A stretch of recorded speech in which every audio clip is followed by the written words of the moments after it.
माननीय सदस्य Shri Kamakhya Prasad ji. Chairman, speaker sir, मैं आपको धन्यवाद देता हूं कि आप मेरे को बोलने का मौका दिया, और मेरा पार्टी को भी मैं धन्यवाद देता हूं कि आप मेरे को ये मौका दिया। ये महत्वपूर्ण demand for grant on education. मैं पहले प्राइम मिनिस्टर नरेंद्र मोदी जी को धन्यवाद देता हूं क्या वो उसका निर्देश से हम लोग का काबिल एजुकेशन मिनिस्टर, जो एक एक्सपीरियंस मिनिस्टर है, धर्मेंद्र प्रधान जी, ये बजट प्रस्तुत किया और निर्मला जी उसको हम लोग का पास पेश किया। ये टोटल एलोकेशन 1.48 लाख करोड़ का जो allocation education employment skilling India के लिए जो डिमांड्स ऑन ग्रांट पेश किया, उसको मैं समर्थन करता हूँ और चाहता हूँ क्या हम लोग का जो फोकस किया एजुकेशन एम्प्लॉयमेंट एंड स्किलिंग, जो लक्ष्य रख के ये बजट प्रस्तुत किया, उसको सक्सेसफुल हो। सर, ये जो प्राइम मिनिस्टर को मैं धन्यवाद देता हूं और विद्वान लोग को जो प्राइम मिनिस्टर का साथ रही है, क्या after 34 long years our government has announced a new education policy for the country. At the time of the announcement, prime minister described as a new policy as the education dream of the nation for 21st century। Prime minister का जो ये dream रहा, ये fulfil होगा, और fulfil करने के लिए हम लोग का एजुकेशन डिपार्टमेंट पूरा ताकत लगा रहा है और पूरा देश इसको समर्थन कर रहा है। विशेष करके जो एजुकेशन समाज है, एजुकेशन सिस्टम में जो लोग जोड़ा हुआ है, एजुकेशन पॉलिसी को सपोर्ट करने के लिए जो व्यवस्था किया है, उसको मैं धन्यवाद देता हूँ। All VCs, college principles, teachers, private हो या सरकारी, सब ने एजुकेशन पॉलिसी को अपनाया है और मैं देखता हूं कि आसाम जैसा स्टेट में भी एजुकेशन पॉलिसी को इम्प्लीमेंट करने के लिए जो व्यवस्था चिंतन किया है, उसको सोचता हूं 2040 तक ये फुलफिल हो जाएगा। सर, अभी आंकड़ा हम लोग का जो पूर्व सदस्य है उन लोग बोला है,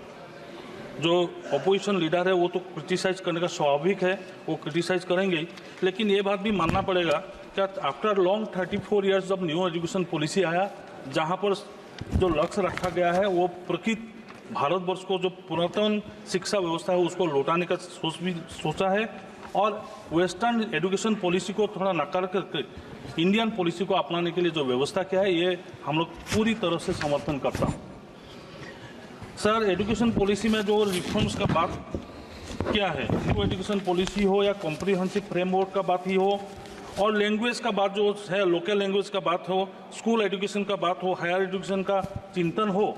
इसमें कोई दोहराई नहीं किया। ये एक सक्सेसफुल एजुकेशन पॉलिसी बनाए और 2040 नहीं 100 साल तक ये टिकेगा। उसके बाद निश्चित रूप से टाइम का टाइम इसको जो इसका रिफॉर्म्स होना चाहिए वो रिफॉर्म्स भी हो जाएगा। इंटरनेशनलाइज्ड और टीचर्स एजुकेशन, ये इंडिजिनस नॉलेज, इसमें भी जो फोकस रखा है वो मैं चाहता हूँ अच्छा है। उस दिन ऑनरेबल हम लोग का एजुकेशन मिनिस्टर एक बात बोले, जो इंडियन एजुकेशन सिस्टम में जो पढ़ा हुआ है वो देश में लौट आ रहा है, वो वापस आ रहा है देश को। मतलब इंडियन एजुकेशन सिस्टम इतना स्ट्रांग है, क्या यहाँ पढ़े हुए जो आदमी लोग बाहर गया है वो ब्रेन ड्रेन छोड़ के अभी ब्रेन वापस ही हो रहा है। इसीलिए एजुकेशन सिस्टम को मैं भी धन्यवाद देता हूँ, ये प्रोफेसर लोग को।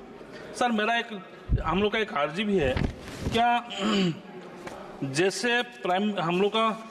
गवर्नमेंट रूसा को छोड़ के उच्च शिक्षा अनुष्ठान किया है, उच्च शिक्षा अनुष्ठान, और पीएम जो स्कीम्स है, प्रधानमंत्री उच्च शिक्षा प्रोत्साहन, PMUSP, college and university student CSS,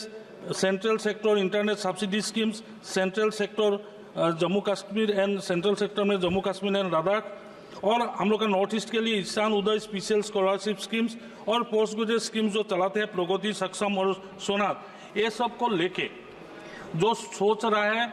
in future generation को एक निर्माण, व्यक्ति निर्माण का जो हम लोग सोचते हैं वो व्यक्ति निर्माण करके राष्ट्र निर्माण का जो बात हम लोग का पार्टी में भी रखा है, और हम लोग को सोचता है ये व्यक्ति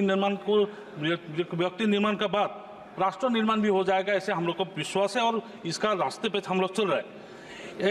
हम लोग का मतलब है क्या, वो तो हायर एजुकेशन ठीक है, जैसे न्यू एजुकेशन पॉलिसी में टीचर्स का बात सोचा है, टीचर एजुकेशन का बात सोचा है, टीचर्स का ट्रेनिंग और पावरफुल हो, इसके लिए सरकार निश्चित रूप से व्यवस्था करेंगे। और मैं सोचता हूँ टीचर जो ट्रेनिंग है, ये ट्रेनिंग को और मजबूत बनाने के लिए और टीचर एजुकेशन इंस्टीट्यूशन ज़्यादा ओपन करने के लिए ऑनरेबल हम लोग का एजुकेशन मिनिस्टर उसको सोचे। प्राइम मिनिस्टर जैसे सोच रहा है जो एक उन्नत विकसित भारत, एक अमृतकाल का बजट है, और अमृतकाल का बजट में जो शुरुआत है, इस शुरुआत में हम लोग का निर्मला मैडम ने एजुकेशन का ऊपर में जो ट्रस्ट किया है, इसको कोई हासे या जो अपोजिशन लोग क्रिटिसाइज कर रहे हैं वो उसको छोड़ के पॉजिटिविटी यही है क्या, एक शक्तिशाली सक्षम भारत और आत्मनिर्भर भारत बनाने के लिए जो सोच है, उस सोच को आगे लेने के लिए एजुकेशन सिस्टम को जो स्ट्रेंथन का व्यवस्था है, ये व्यवस्था निश्चित रूप से आगे बढ़ रहा है।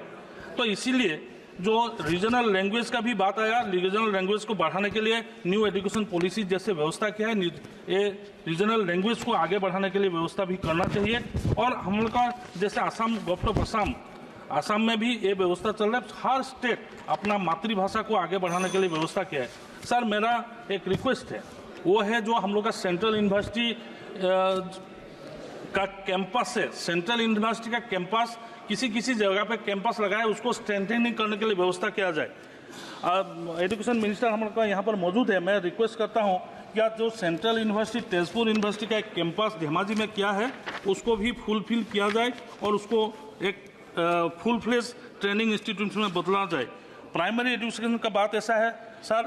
कांग्रेस लोग अभी कांग्रेस मौजूद है, आज इतना दिन कांग्रेस शासन किया है, लेकिन आसाम में कम से कम 6 डिस्ट्रिक्ट में 424 जो प्राइमरी स्कूल है उसको सरकारीकरण नहीं करके चाय बागान का मालिक का हाथ में दे दिया था। अभी हम लोग का गवर्नमेंट इसको प्रोविंशियलाइज किया है, फिर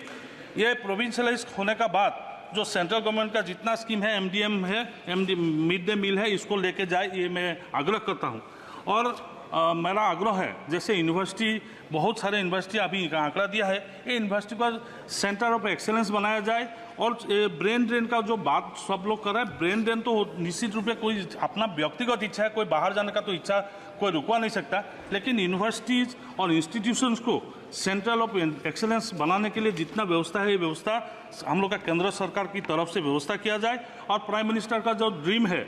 वो ड्रीम को फुलफिल करने के लिए व्यवस्था किया जाए, मैं अनुरोध करता हूँ। मैं ये